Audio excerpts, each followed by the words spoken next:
Soul FM, that was Adele, and you're here with Tylor and Luke, and we're back with Guy Pigden. Hello again. So, as a filmmaker myself, I actually feel for you. But what I love that you've done, because what I think lots of people are doing that's wrong is they're putting DVDs out, but it's just the movie, and so it's more likely people will pirate it. But what you've done is you've put a lot of special features, which I love.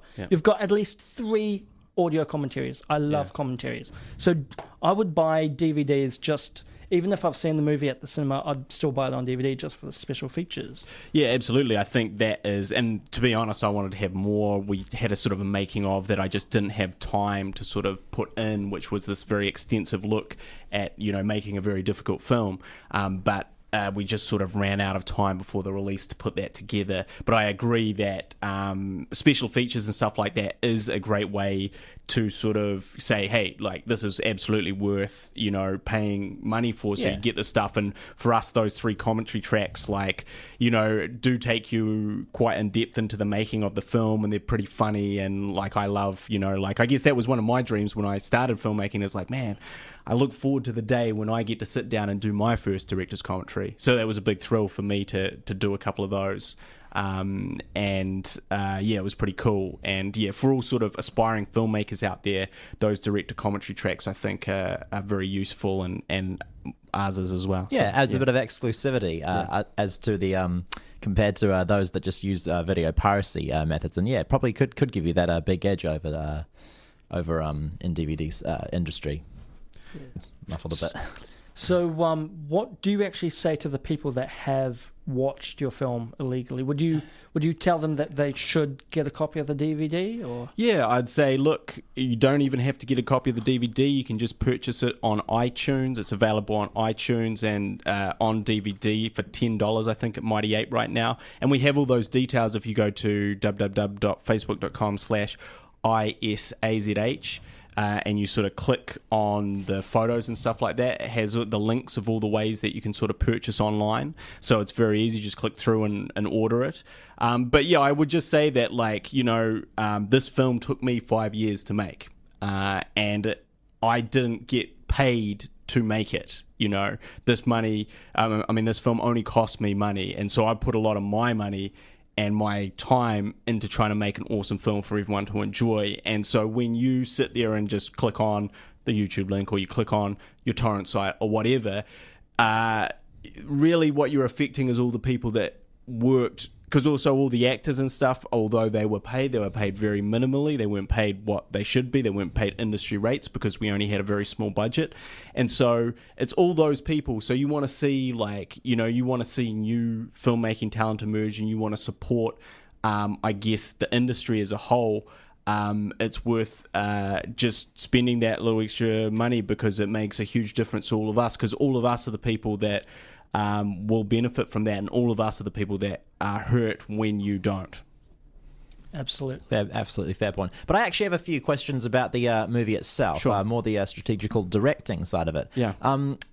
Movies like this, obviously, as a director and a writer, a creator as such, often there's plenty of ideas that have maybe happened before, the similar ones to what you're coming up with. Obviously, you're trying to come up with something a little more unique and slightly different. Yeah. Do you ever look for inspiration from maybe past movies, such as the Trauma series and stuff, or maybe other scary movies that have similar ideas? Do you look for... Oh, absolutely. Look, I'm from a huge fan of genre in general, just horror films, genre films, zombie films. I started off, I sort of got into the whole thing when I started playing the first Resident Evil back in about 1996, and we kind of, like, me and my friends when we were at high school, just kind of blew our minds. That game blew our minds, and we were like, whoa, this is scary and cheesy and, like, unintentionally funny, but, like, just awesome, and an awesome experience.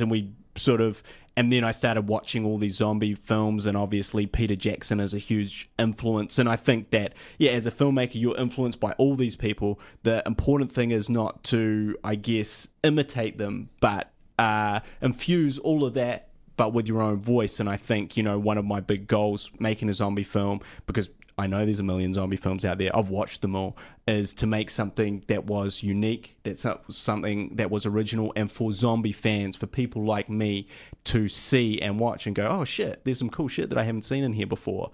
There's like all the stuff that I would like to see.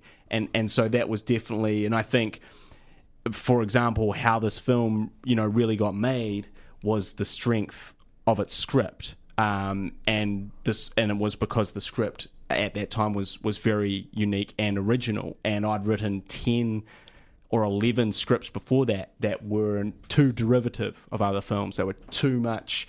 I was taking too much. I was borrowing too much, and I wasn't putting enough of my own voice in them. And this came from a script from a really sort of original place. And I think, as a filmmaker, that should be your first goal, is you can't just make things that are kind of like something you loved. They have to be like something you love, but completely original and have your own take on it.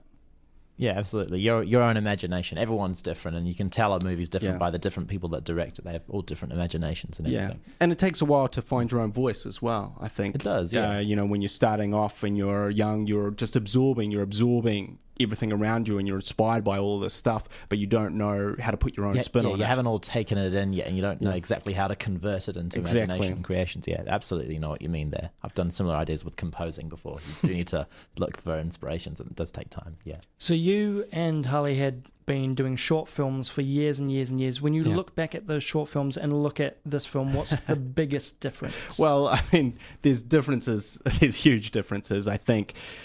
Just from a production value point of view. So, there's certain elements of professionalism that are just, come to be expected and are par for the course when you're releasing a proper feature film, which we did not have to adhere to when we're doing our short films for, our YouTube channel and stuff like that. So, production value is a big thing, but also I think it represents, although it certainly has hallmarks of all the shorts and stuff that we've done, and it is representative of our humor and stuff like that, it's sort of much richer and much deeper. And obviously that's always the goal. If you're going to do a feature film, you have to take it to a much better level than you did as a short, and so I think those are the kind of the fundamental differences between those sort of things. And you can see on our YouTube channel, which is if you just search Pigville on YouTube, you'll see all our stuff, which we sort of constantly sort of put out little bits and pieces.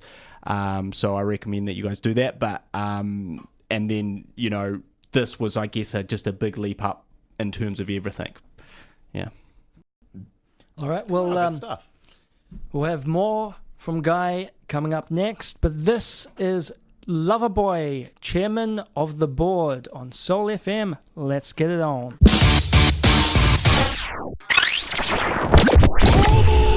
Tylor and Luke. Woohoo!